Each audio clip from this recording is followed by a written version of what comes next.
ever had those moments when you're watching a movie or playing a game and you think, yeah, I get exactly what this person's going through. I can totally relate to this.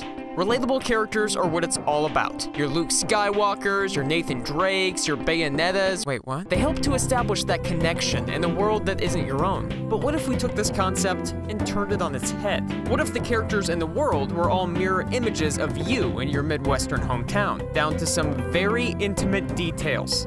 That, right there, is Night in the Woods.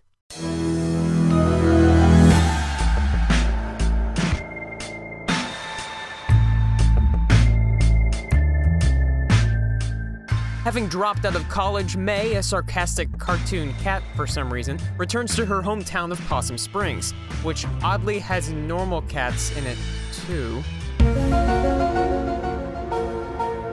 After going to college for a few years, she plans to move back in with her parents without outright telling them that she's essentially dropped out. Ballsy move. May begins to realize that while many of her old friends continue to harbor connections to their junior high and high school days, namely an old band that doesn't really play out anymore, or popular town events such as a harvest festival, many of them plan or are already in the process of moving on with their lives, while May is largely unsure of what lies in store for her, as she desperately tries to cling to the past in any way that she can. In layman's terms, she seems to have a fear of growing up, a phobia that risks alienating her from her friends and family. But other than May's sardonic dialogue, Possum Springs is probably the most accurate representation of a Midwestern town that I think I've ever seen. Though, now that I think about it, I don't think I've seen many examples. But I would know. I personally grew up in one, and some of the details that the developers were able to pin down are outright, well, spooky.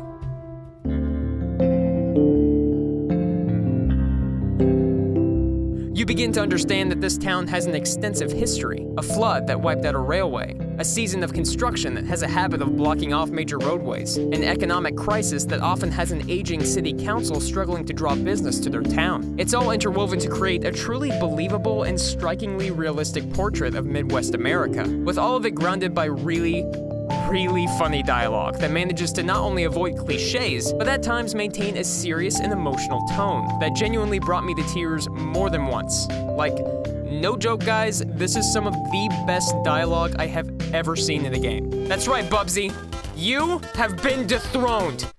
What could possibly go wrong? May's family, her friends, and her interactions with them are absolutely priceless. And, oh my god, I just realized I haven't even talked about the actual gameplay yet. Okay, rewind!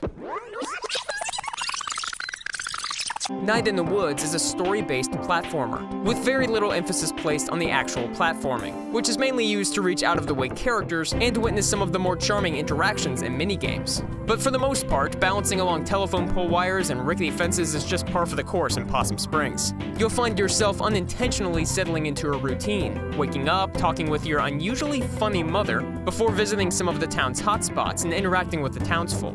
You're often given the choice of who you wish to talk to, which affects aspects of the story and practically begs for repeated playthroughs in order to experience everything. I mean, look at this. I completed the game and there's still like 1,000 more achievements still locked. I mean, did I actually finish the game? The credits rolled. Was I punked? Wait a second. Ashton?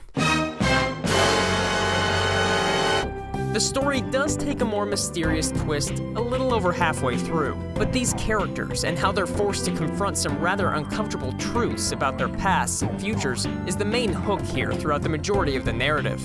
To keep things spoiler-free, let's just say shit gets really weird really fast as the game attempts to cross that proverbial finish line. In this way, it can feel a bit, well, random's a good word. Some of the elements here might feel a bit shoehorned in at the last second, like you're playing an entirely different game near the end than you were playing in the beginning, at least as far as the story goes. But at this point, I was too invested to really care.